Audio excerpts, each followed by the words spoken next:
DS judicial academy Prayagraj Allahabad नई CrPC के संबंध में अपने विधि के छात्रों, साथ ही साथ अध्यापकों, साथ ही साथ वकीलों के बारे में नई जानकारी देने जा रही है। नई जानकारी आपके पास यह है कि नई सीआरपीसी में जो एक कुछ नए प्रावधान हैं, उसमें गिरफ्तारी से छूट प्राप्त व्यक्ति कौन है, जिनको नई सीआरपीसी में प्रावधान दिया गया है कि इन्हें गिरफ्तार नहीं किया जाएगा। नई सीआरपीसी में कुछ प्रावधान हैं कि इन व्यक्तियों को गिरफ्तार से छूट प्राप्त है, या भारतीय संविधान में इन व्यक्तियों को गिरफ्तारी से छूट प्राप्त है। आप जानते हैं कि नई सीआरपीसी 1 जुलाई 2024 में लागू होने जा रही है।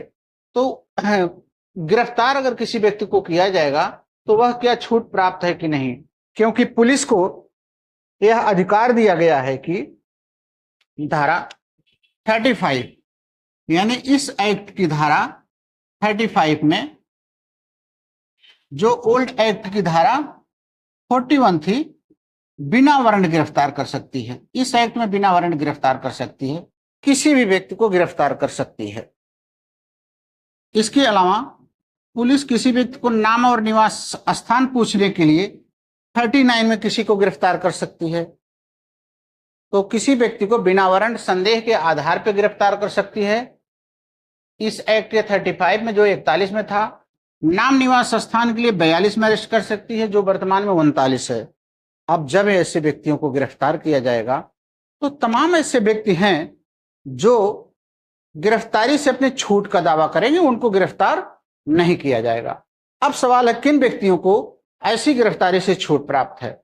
तो आपको बता दें, एक तो सीआरपीसी में ही बता दिया गया है, सीआरपीसी का सेक्शन बीएनएसएस 2023 का सेक्शन 42 अर्थात ओल्ड सीआरपीसी का सेक्शन 45 जो था वो वर्तमान का सेक्शन 42 हो गया। 42 में यह व्यवस्था दी गई है कि संघ के सशस्त्र बल के सदस्य हैं, अगर इनको गिरफ्तारी करने से पहले आपको केंद्र सरकार की अनुमति लेनी पड़ेगी, अर्थात इनको गिरफ्तारी से छूट प्राप्त है। तो संघ के सशस्त्र बल को गिरफ्तारी से छूट दी गई है, इन्हें गिरफ्तार नहीं किया जाएगा। दूसरा गिरफ्तारी से छूट प्राप्त है इंडियन कॉन्स्टिट्यूशन आर्टिकल 361 में। आर्टिकल 361 में राष्ट्रपति को, गवर्नर को, विदेशी तमाम एम्बेसडर को, इनको गिरफ्तारी से छूट प्राप्त है, इनको गिरफ्तार नहीं किया जाएगा। तीसरा एक प्रावधान है जुडिशियल अफसरों को। जुडिशियल अफसरों को गिरफ्तारी से छूट दी गई है। जुडिशियल अफसर को गिरफ्तारी से छूट का प्रावधान यद्यपि स्पेशल कहीं तो नहीं है, लेकिन दिल्ली न्यायिक सेवा संघ बनाम स्टेट ऑफ गुजरात के केस में सर्वोच्च न्यायालय ने कहा है कि ये लोग गिरफ्तारी से छूट प्राप्त तो नहीं है, लेकिन पुलिस इनको जब भी गिरफ्तार करना चाहे तो सबसे पहले संबंधित जिला मजिस्ट्रेट और संबंधित डिस्ट्रिक्ट जज और संबंधित हाई कोर्ट को सूचना देने के बाद ही पकड़ सकती है, उनको अरेस्ट कर सकती है। एक प्रकार से इम्यूनिटी इनको भी मिल गई है कि संबंधित सेशन जज, संबंधित जिला मजिस्ट्रेट और संबंधित हाई कोर्ट को फैक्स करना पड़ेगा, अनुमति लेनी पड़ेगी, तभी जाकर के गिरफ्तारी जजों को, मजिस्ट्रेटों को की जाएगी। इलाहाबाद हाईकोर्ट ने तबरेज बनाम स्टेट ऑफ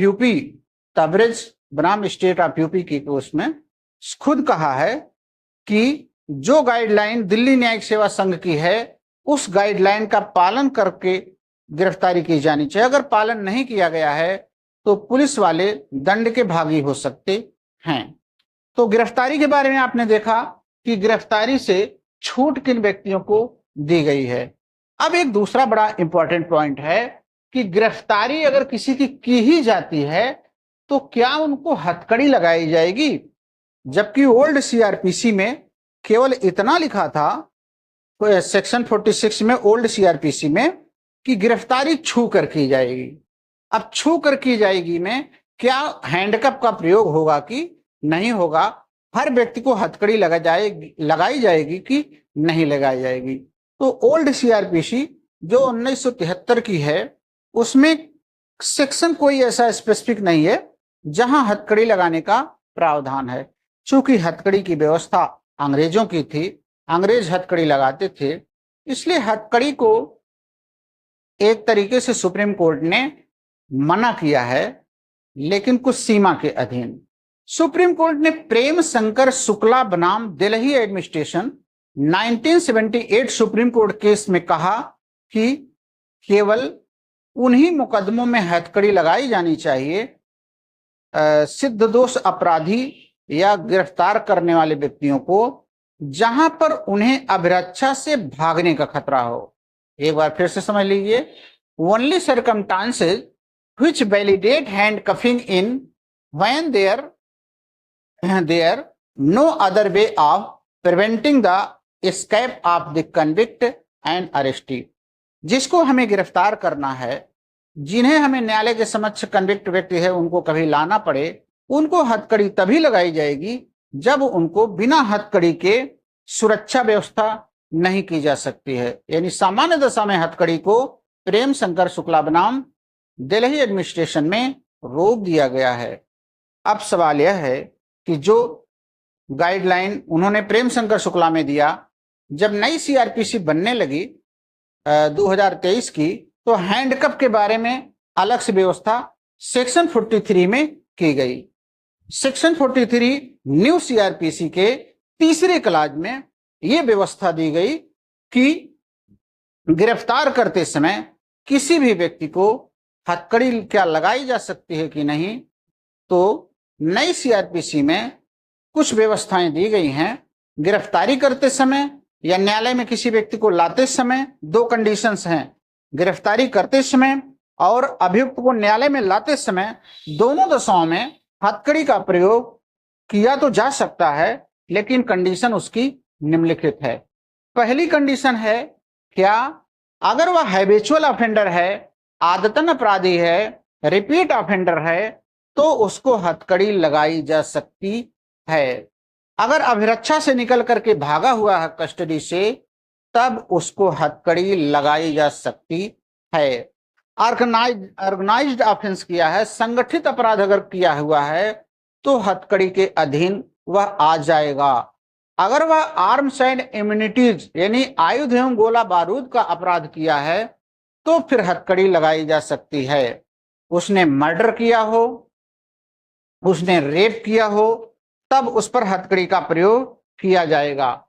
सिक्कों का कूटकरण किया हो, नोटों का कूटकरण किया हो, तो उस पर हथकड़ी लगाई जा सकती है। मानव का दुर्व्यापार किया है यानी ह्यूमन ट्रैफिकिंग किया है, तो उस पर हथकड़ी लगाई जा सकती है। सेक्सुअल ऑफेंसेज अगेंस्ट चिल्ड्रेन यानी पॉक्सो एक्ट में अगर ऑफेंस किया है, तो फिर हथकड़ी लगाई जा सकती है। राज्य के विरुद्ध अपराध किया है, तो हथकड़ी लगाई जा सकती है। एसिड अटैक किया है, तो हथकड़ी लगाई जा सकती है। तो कुल मिला के 11 अपराधों का नाम इसमें दिया गया है, जबकि उन पर हथकड़ी लगाई जा सकती है। कोई रोक नहीं है।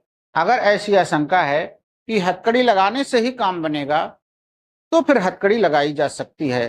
तो एक खूबसूरत विशेषता नई सीआरपीसी की है, जो पुरानी सीआरपीसी में व्यवस्था नहीं थी कि हथकड़ी कब लगेगी कब नहीं लगेगी।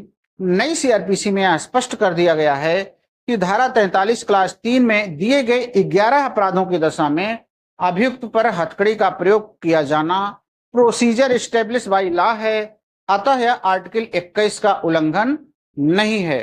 इस प्रकार आपने देखा किन व्यक्तियों को बीएनएसएस 2023 में गिरफ्तारी से छूट प्राप्त है तथा किन व्यक्तियों को गिरफ्तारी करते समय हथकड़ी का प्रयोग नहीं किया जाएगा या किन व्यक्तियों पर हथकड़ी का प्रयोग किया जाएगा। लेक्चर की सीरीज में बीएनएसएस का ये दूसरा लेक्चर आपके सामने है। बहुत बहुत धन्यवाद।